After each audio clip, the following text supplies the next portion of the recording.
Hello friends, welcome on our YouTube channel जहां हम पढ़ते हैं क्लास 8 का यूपी बोर्ड का सिलेबस, जिसमें हम क्या पढ़ रहे हैं? प्रज्ञा। प्रज्ञा क्या है? हमारी हिंदी की बुक है। क्या है? हमारी हिंदी की बुक, जिसमें हम कौन सा चैप्टर पढ़ रहे हैं? चैप्टर 4, जिस चैप्टर का नाम क्या है? पेड़ों के संग बढ़ना सीखो। क्या नाम है हमारे चैप्टर का? कोई बताएगा मुझे? हमारे चैप्टर का नाम है पेड़ों के संग बढ़ना सीखो। इसकी कल एक्सप्लेनेशन करी थी ना। वैसे तो हम आज एक्सप्लेनेशन लिख के पूरा समझेंगे कि किस तरीके से आपको एग्जाम में लिखनी है। वो तो मैंने आपको मोटा मोटा समझा दिया था कि इसमें क्या कहना चाहते हैं लेखक, उनका क्या अर्थ है। ठीक है, हम इसको पूरी एक्सप्लेनेशन को 3 पार्ट में, हम पूरी एक्सप्लेनेशन क्या वो हम पूरी एक्सप्लेनेशन जो करेंगे वो 3 पार्ट में कर लेंगे। ठीक है बेटा, तो हम करें, आगे बढ़ें। चलिए बढ़ते हैं। चैप्टर कौन सा है? 4th। ठीक है।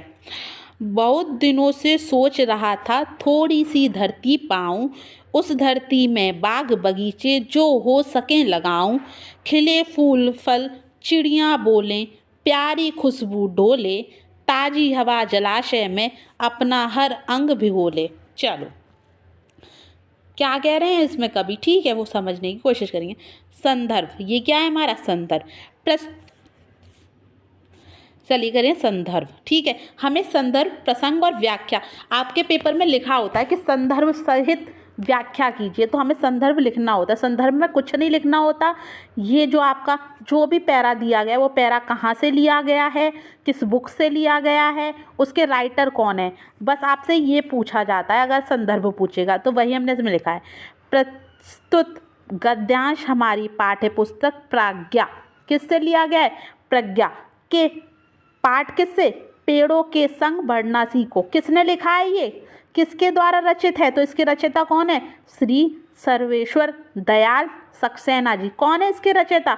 श्री सर्वेश्वर दयाल सक्सेना जी, उन्होंने लिखा है। क्या नाम है चैप्टर का? पेड़ों के संग बढ़ना सीखो। प्रसंग, इसमें किस बारे में बात की गई है, कभी इसमें क्या कहना चाहते हैं, तो वो आता है हमारे प्रसंग में। प्रसंग बोलते हैं ना, जब हम रामायण पढ़ते हैं कि इस प्रसंग में ये बोला गया है, जो लिखा गया है उसमें कभी क्या कहना चाहते हैं, जो लेखक हैं क्या कहना चाहते हैं, तो वो होता है प्रसंग। प्रस्तुत कविता में कवि धरती के प्रति प्रेम प्रकट करते हुए अपनी जमीन पाने की इच्छा व्यक्त करता है, उस पर पेड़ पौधे उगाने तथा हरा भरा रखने की इच्छा व्यक्त करता है। ठीक है बच्चा, चलिए आगे बढ़ते हैं। अब क्या है? व्याख्या। इसमें कवि क्या कहते हैं कि मेरी इच्छा है मेरे पास एक जमीन हो जिस पर वह पेड़ पौधे बाग लगाना चाहता है। उसमें बोला था ना, बहुत दिनों से सोच रहा हूँ थोड़ी सी धरती पाऊँ। उसमें बोला गया था ना कि बहुत दिनों से सोच रहा हूँ धरती सी पाऊँ, तो उसमें क्या है? जिस पर वह पेड़ पौधे, क्या सोच रहा है? मेरी इच्छा है मेरे पास एक ज़मीन हो जिस पर बहुत सारे पेड़ पौधे लगाना चाहता हूँ। उसके बाद क्या था? उस धरती पर बाग बगीचे जो हो सके लगाऊं। उस पर क्या लगाना चाहूँ? जिस पे बहुत सारे तरह तरह के फल तथा फूल वाले लगे हों। क्या लगे हों? फल फूल वाले पौधे लगे हों। यहाँ पौधे लिख लेना। ठीक है बेटा, यहाँ पे क्या आएगा? पौधे लगे हों, तथा इन सब के साथ चिड़िया बाग में चहचहाती रहें। ये बोला था ना, खिले फूल फल चिड़िया बोले, प्यारी खुशबू डोले, तो उसमें क्या था? फल फूल वाले पौधे या पेड़ लगाना चाहता हूँ, इन सब के साथ चिड़िया बाग में चहचहाती रहें और बाग में फूलों की खुशबू फैली हो। ये बोला था ना, खिले फूल फल चिड़िया बोलें, प्यारी खुशबू डोले, तो क्या हो? बाग में फूल फल की खुशबू फैली हो तथा बाग में एक जलाशय भी हो। बाग में बोलता ना, ताजी हवा जलाशय में अपना हर अंग भिगो लूं। जलाशय क्या हो? बाग में, क्या कहते हैं लेखक? बाग में एक जलाशय भी हो, सब हवा चले तो वहाँ जलाशय से होकर बहे, जिससे वह ठंडी व शीतल हवा हो जाए। बाकी हवा क्या हो जाए? ठंडी और शीतल हो जाए। चलो एक बार समझा देते हैं, एक बार स्टोरी का पढ़ते हैं, उसके बाद दोबारा करते हैं, जिससे कि आपको समझ में आ जाए। बहुत दिनों से सोच रहा था थोड़ी सी धरती पाऊं, उस धरती में बाग बगीचा जो हो सके लगाऊं, खिले फल फूल चिड़िया बोले, प्यारी खुशबू डोले, ताज़ी हवा जलाशय में अपना हर अंग भिगोले। चलो, कभी कहता है कि मेरी इच्छा है मेरे पास एक ज़मीन हो जिस पर पेड़ पौधे बाग लगाना चाहता हूँ, जिससे बहुत सारे तरह तरह के फल फूल वाले पौधे लगे हों तथा इस सबसे चिड़िया बाग में चहचहाती रहें और बाग में फूलों की खुशबू फैली हो तथा बाग में एक जलाशय भी होना चाहिए। जब हवा चले तो जलाशय से होकर बहने वाली हवा ठंडी शीतल हो जाए। चलो नेक्स्ट क्या था? वहाँ हो सकता है पास तुम्हारे अपनी कुछ धरती हो, फल फूल लदे अपने उपवन हो, अपनी परती हो सकता है छोटी सी क्यारी हो, महक रही हो, छोटी सी खेती हो जो फसलों से दहक रही हो। चलिए, हो सकता है कहीं शांत चौपाए घूम रहे हों, हो सकता है कहीं सहन में पक्षी झूम रहे हों, तो विनती है यही कभी मत उस दुनिया को खोना, पेड़ों को मत कटने देना, मत चिड़ियों को रोना। ठीक है, चलिए अब इसकी एक्सप्लेनेशन समझे।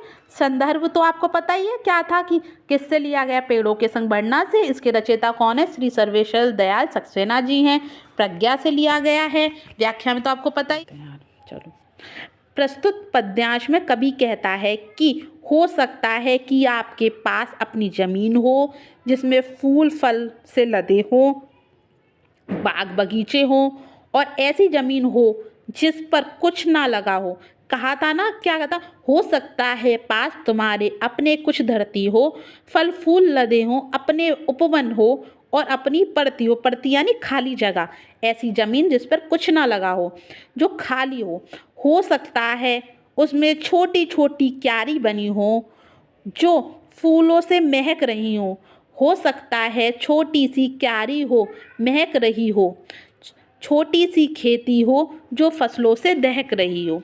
तो क्या हो सकता है? छोटी क्यारियाँ हो जो फूलों से महक रही हो, वहाँ छोटे छोटे खेतों को जिसमें फसल लहलहा रही हो। दहकना का मतलब लहलहाना। कई जानवर अपना पेट भरने के बाद शांत हवा में घूम रहे हो। क्या था? हो सकता है कहीं शांत चौपाए घूम रहे हो। शांत चौपाए मतलब जानवर। क्या बताया था? जानवर पेट भरने के बाद शांति से घूम रहे हो। चिड़िया मस्त होकर घूम रही हो, नाच रही हो सकता है कहीं शहर में पक्षी घूम रहे हो। पेट भरने के बाद शांत हवा में घूम रहे हो, चिड़िया मस्त होकर घूम रही हो, नाच रही हो। तो अब कवि कहते हैं, हे विधाता इस सुखमय धरती को भी खत्म न होने देना। अर्थात क्या है? अर्थात पेड़ों को कटने मत देना, क्योंकि ये सब जो फल फूल, शांत जानवर, चहचहाती चिड़िया सब हरे भरे पेड़ों सी हैं। आप चिड़ियों को कभी रोते मत देना, अर्थात कभी इन्हें नष्ट ना होने देना, क्योंकि इनके बिना पेड़ के ये नष्ट हो जाएंगे। अगर पेड़ नहीं होगा तो ये भी नष्ट हो जाएंगी। इसमें ये है ना। तो विनती है कहीं कभी मत उस दुनिया को खोना, पेड़ों को मत कटने देना, मत चिड़ियों को रोना। ठीक है, चलिए अब नेक्स्ट। एक एक पत्ती पर हम सब के सपने सोते हैं, शाखें कटने पर वे भोले शिशुओं सा रोते हैं। पेड़ों के संग पढ़ना सीखो, पेड़ों के संग हिलना, पेड़ों के संग इतराना, पेड़ों के संग हिलना। बच्चे और पेड़ दुनिया को हरा भरा रखते हैं, नहीं समझते जो वे दुष्कर्मों पर फल चखते हैं। आज सभ्यता वैसी वन पेड़ों को काट रही है, जहर फेफड़ों में भर इंसानों को बांट रही है। चलिए अब इसकी एक्सप्लेनेशन समझें। व्याख्या। प्रस्तुत पद्यांश में कवि पेड़ों के कटने पर दुखी होकर कहता है। क्या कहता है? कि पेड़ों के एक एक पत्ते पर लोगों के, समाज के तथा पशुओं के सपने सोते हैं। लोगों के कैसे सपने सो रहे हैं? कि इनसे फल मिलेगा, फूल मिलेगा। पशुओं को भी यही लगता है कि उनसे हरी घास मिलेगी चरने के लिए। जानवर क्या खाएंगे? हरी घास खाएंगे। पक्षियों को उनका दाना मिलेगा वहाँ से, साथ में उनको रहने की जगह मिलेगी, उनका घर मिलेगा। तो सबके क्या सो रहे हैं? उस पर सपने सो रहे हैं। और जब पेड़ कटते हैं, जब पेड़ों को काटा जाता है तो उनके सपने क्या होते हैं, टूट जाते हैं और इसलिए वे रोते हैं, दुखी होते हैं। हम पेड़ लगाने पर, उनके बढ़ने पर खुश होना चाहिए। क्या होना चाहिए, खुश होना चाहिए, क्योंकि ये पेड़ जाने किस किस के सपनों को सजाए हुए हैं। अर्थात कभी क्या सीख लेते हैं, अर्थात क्या कह रहे हैं, सीख देते हैं कि पेड़ों को काटना नहीं चाहिए। क्या एक एक पत्ती पर अब हम सबके सपने सोते हैं, शाखों के कटने पर वे भोले शिशुओं सा रोते हैं। पेड़ों के संग बढ़ना सीखो, पेड़ों के संग हिलना, पेड़ों के संग इतराना, पेड़ों के संग हिलना। कि पेड़ और बच्चे एक समान होते हैं। क्या बोला था, भोले शिशुओं के साथ रोते हैं, तो बच्चे और पेड़ क्या होते हैं, एक समान ही होते हैं। इसमें एक लाइन है ना, बच्चे और पेड़ दुनिया को हरा भरा रखते हैं, वही बच्चे और पेड़ एक समान होते हैं, वे सब और वो सबको क्या रखते हैं, और समाज को हरा भरा रखते हैं, सबको खुशियाँ प्रदान करते हैं। जो इस बात को कहीं नहीं समझ पाता, आप किसी बच्चे को देखना, आप दुखी बैठे हो तो आप एकदम खुश हो जाओगे उसकी एक्टिविटी, उसकी बातें, उसको तोतलापन सुन के। वैसे ही पौधों को देखते हैं, आप कितने भी टेंशन में हो, आपका क्या हो जाता है, माइंड डाइवर्ट हो जाता है, आप थोड़ा अच्छा महसूस करने लगते हैं। तो इसलिए क्या होता है, बच्चे और पेड़ क्या होते हैं, एक समान होते हैं। इस बात को नहीं समझ पाते वे अपनी करनी को भोगते हैं। क्या करते हैं, बच्चे और पेड़ दुनिया को हरा भरा रखते हैं, नहीं समझ पाते वे दुष्कर्म, क्या दुष्कर्मों का फल चखते हैं। किसको, अपने दुष्कर्मों का फल भोगते हैं। अनेक परेशानियों का सामना करते हैं। क्या करते हैं, अनेक परेशानी, जैसे कार्बन डाइऑक्साइड का बढ़ना, ग्लोबल वार्मिंग का बढ़ना, पर्यावरण में हीट का बढ़ना। आजकल लोग अत्याचारी बन अपने स्वार्थ के लिए पेड़ों को काटते जा रहे हैं, जिसके कारण पेड़ों की संख्या कम होने से हवा अशुद्ध नहीं हो पाती। क्या नहीं हो पाती, शुद्ध नहीं हो पाती। इसका नुकसान मानव जाति को भोगना पड़ता है। क्या है, कम होने से हवा अशुद्ध होती जा रही है, शुद्ध नहीं रह पाती, इस कारण इसका नुकसान मानव जाति को भोगना पड़ता है। इसी के साथ ये एक्सप्लेनेशन होती है ख़त्म। अब इसके बस क्या बचे हैं, क्वेश्चन आंसर, जो हम नेक्स्ट क्लास में फिनिश कर लेंगे। उसके बाद ये चैप्टर क्या हो जाएगा, ख़त्म हो जाएगा। ठीक है फ्रेंड्स, बाकी अगर आपको चैनल पर बने रहिए, तरीका मैं पसंद आ रही हूँ, आपको लग रहा है मैं कुछ भी मदद कर सकती हूँ, तो चैनल को लाइक शेयर सब्सक्राइब कीजिए। नहीं पसंद आ रहा या पसंद आ रहा है तो मुझे कमेंट बॉक्स में बताइए कि क्या सुधारने की ज़रूरत है, क्या सुधारा जा सकता है। मैं पूरी कोशिश करूँगी कि मैं सुधारूँ उसे। बाकी समय की कीमत रखिए, समय आपकी कीमत रखेगा। ठीक है फ्रेंड्स।